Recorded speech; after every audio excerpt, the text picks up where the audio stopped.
Arkham Asylum. Batman transports his nemesis, the Joker, to Arkham Asylum after a mysterious fire forces Blackgate prison inmates to be relocated there. Unusually compliant, the Joker's behavior immediately raises suspicion. As Batman enters the asylum, an uneasy tension hangs in the air, hinting that something is about to unravel. Sensing that the Joker is orchestrating a larger plan, Batman prepares for whatever chaos may unfold. Starting up Arkham Asylum, I was forced to look back into my past, a time when gaming was at a peak priority in my life, and when game development was taken for granted, at least by me. At the time of its release, I was working for Electronics Boutique, which eventually turned into EB Games, which then eventually turned into GameStop. All the same company, just different branding here in Canada. I remember selling Arkham Asylum. I remember standing there and handing out copies as people came up to buy it, and I remember somebody pointing out to me Batman's head and how it looked slightly disproportionate on the cover with his cowl over top, and how it just looked like it was a very large head. I don't know why, but this was a huge point of discussion.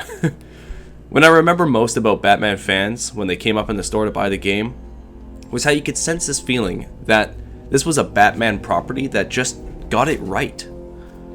I've never been a huge fan of DC heroes. I don't know many of them, and the few that I do, I still don't know much about them except for the general mainstream versions of them. That being said, Batman was one that I knew a bit better. My older brother was a fan of the original Tim Burton movie, The Batman, and I eventually became a fan of Batman Forever. Don't ask why, I just thought it was cool, I guess. I mean, Jim Carrey was cool. My brother watched a little bit of the Batman cartoon show too, so that helped. When the eventual Batman Begins film released, I wasn't really all that interested. I heard lots of people getting excited about it, but it didn't really strike me as a film I wanted to see. At that time, I was still in like the war phase of films, I guess I would call it, where I was looking for whatever medieval film or fantasy war film or historical film would release next and show me more war. I don't know how to explain that now, but at the time that was really interesting. I watched Batman Begins at one of those high school all-nighter movie marathon events. Do you guys have that? Where you watch like a ton of movies all at once, all throughout the night. It's like from 9 o'clock at night until like 6 in the morning the next day. I distinctly remember coming out of The Ring 2 and thinking, alright, I guess it's time, I'll watch Batman Begins.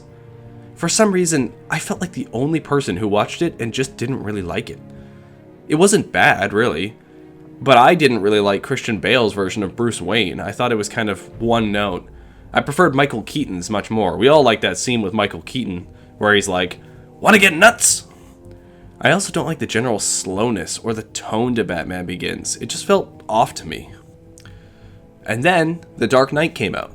I was interested in this. The trailer alone got me. I was hooked into the film, and I wasn't disappointed when I watched it. I felt like there was just retcons where there needed to be, and Batman was just used a lot more appropriately. The focus was on the villains, which was much more deserved, and overall it made the movie feel like a much more high-stakes psychological crime film. This I was definitely able to get into, and I dare say it made me more interested in Batman, if not just this Christopher Nolan version of Batman. At that time I bought myself Arkham Asylum, the graphic novel. As also graphic novels to me were starting to get interesting. The Watchmen movie was coming out and the graphic novel for that, so I just started getting more of this stuff to get into the Batman lore.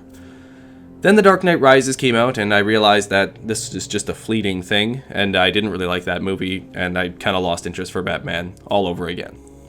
Anyways, all in all to say, I've never really been that much of a fan of Batman. I could name you like 4 villains off the top of my head and less heroes within the universe, but I do enjoy the detective, caper, crime, fighting, and gothic nature of Batman.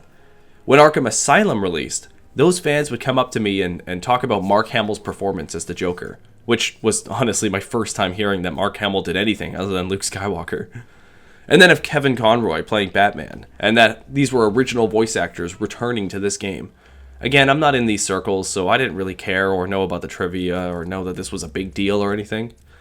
Also, these same fans were excited to see the portrayal of all the villains working together. I remember hearing of Poison Ivy and Harley Quinn and Killer Croc, and I didn't really watch the game all that much, but I saw little bits in the trailer and okay, yeah, it seemed interesting. So then Arkham Asylum came out, and it did very well as a Batman game and even better as a video game. People praised its combat system, beyond what I think even the developers were expecting. The formula worked, and so I found myself selling Arkham City a few years later, then eventually Arkham Origins and Arkham Knight, before I eventually left EB Games in 2016. Back in those days of 2009, I did not have a PC that could run Arkham Asylum. The idea of playing it on a PC would have just been a pipe dream. In 2009, I would of course played it on my PS3 instead, which at that time was running through composite cables to a 28-inch CRT in the bedroom of my parents' house. I had a PS3, but I didn't really get to enjoy the beauty of HD graphics until 2010. If I even attempted to run Arkham Asylum on my PC at that time, there's not a hope it would have launched. And even if it did, it would have been on this tiny little LG monitor that had a huge gash in the side of it that just allowed me to get it in the first place, really. Comparing that to my life now, where I have all the tech that my little Matt brain couldn't even dream of, and I complain that I don't even have time to play it, it's an odd feeling. I decided to tell myself every time I booted up this game that I needed to picture that Matt way back when in 2009. Enjoy that I'm playing this game now on a 4K OLED monitor, with a PC that can run multiple things in the background like Adobe programs and whatnot while I'm playing this game. I've got great headphones, I've got nice speakers. Honestly, whatever I prefer, I have my choice of keyboard or mouse or a nice DualSense controller. It's a lot of freedom. It should be a very liberating feeling. So when I was putting myself in this mindset, I just enjoyed myself so much. And really, what did I end up thinking about the game?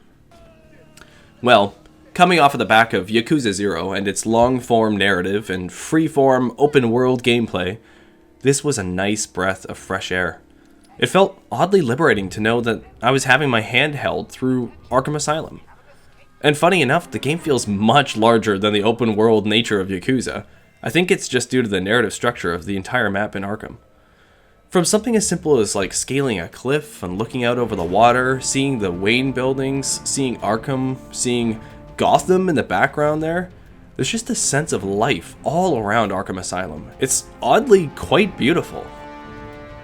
I just really enjoyed the art style, the environmental storytelling through simple oddities. I found myself turning the camera around often and just staring at things, just imagining what must be going on off in the background there.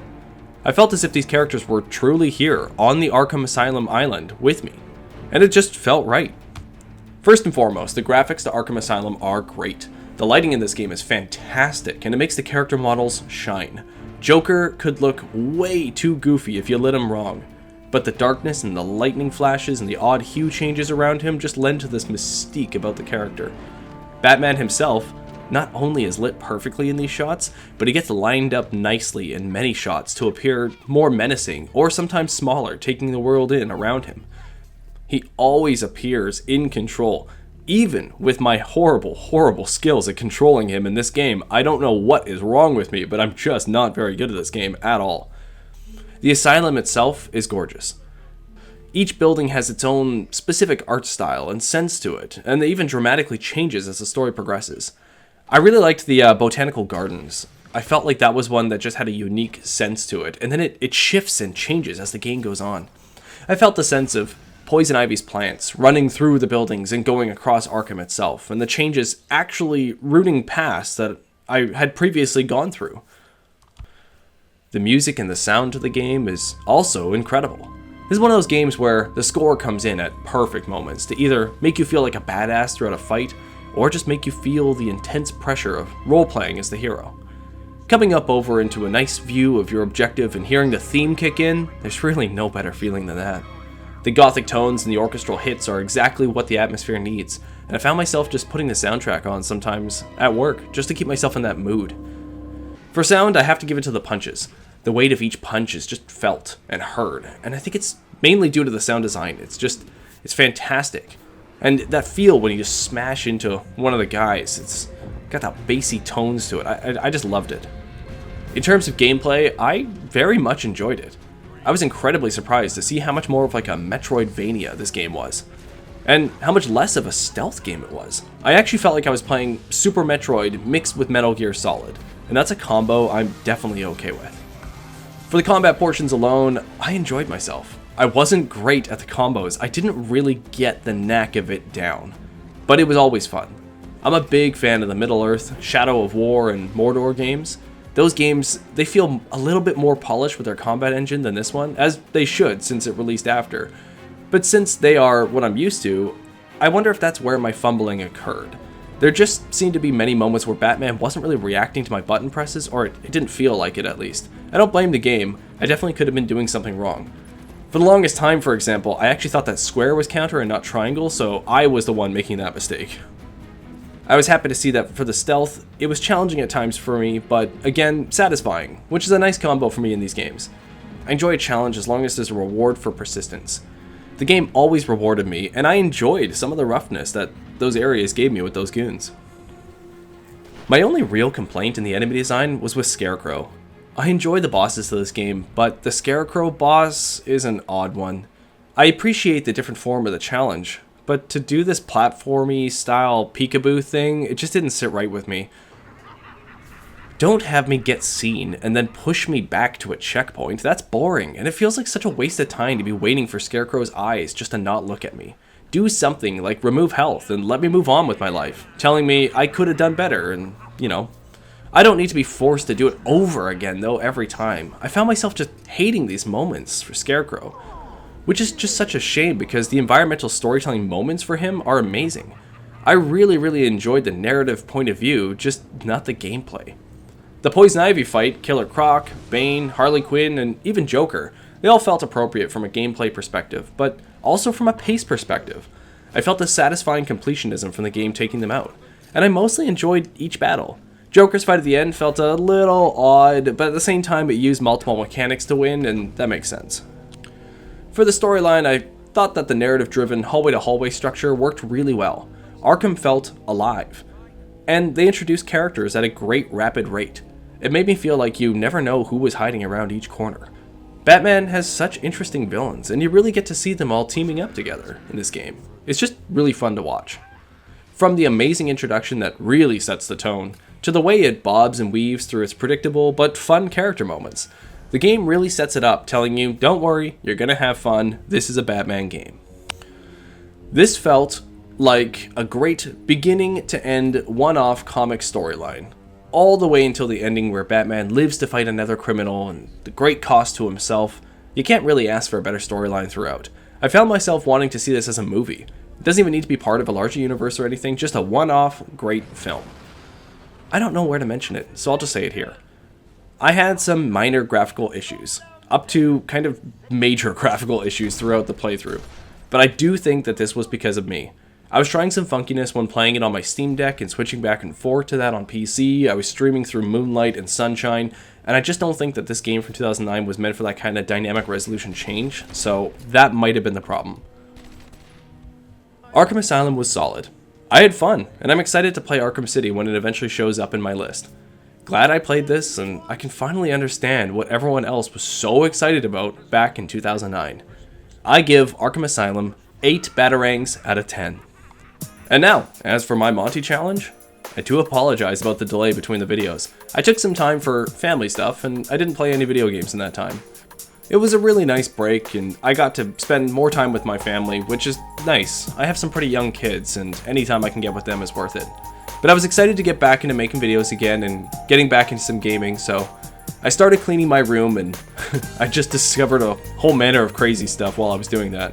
Stuff from back in the old days, stuff from the weird days, all around just random fun stuff to look at. I started really enjoying the cleaning process, and eventually I turned to my workstation, my extremely ghetto stand-up desk right now, and I thought, you know what? Alright, it's time for me to finish that Arkham game and get this video out and move on. Now that I've got my office into a manageable state, sorry, I should probably say that this office is actually in the middle of a reno that the house is going through, so it still looks crazy in this room, don't get me wrong, but it's manageable. I'll say that, it's manageable. There's only like so much I can do when it changes like every week. This room is just crazy. Okay, but now that it's manageable, I was ready to get back into my priorities. The Monty wheel spinner. It's been a long time since I spun this wheel, so I figured, hey, why not use a power-up? I hadn't used one before, so I'll just do one now. I used one of my power-ups that clears my entire board. This means that I got to spin the wheel 3 times, and all 3 of those games are going to be my new Monty picks. It clears my current Monty picks and it puts these 3 in. So, I spun 3 times, and I got Subnautica 2. It's not released at the time of this video, so I can't technically play it, but it's in my list now. I got Populous: The Beginning. That's a game from my past that I'm very excited to be playing. And I got Hogwarts Legacy.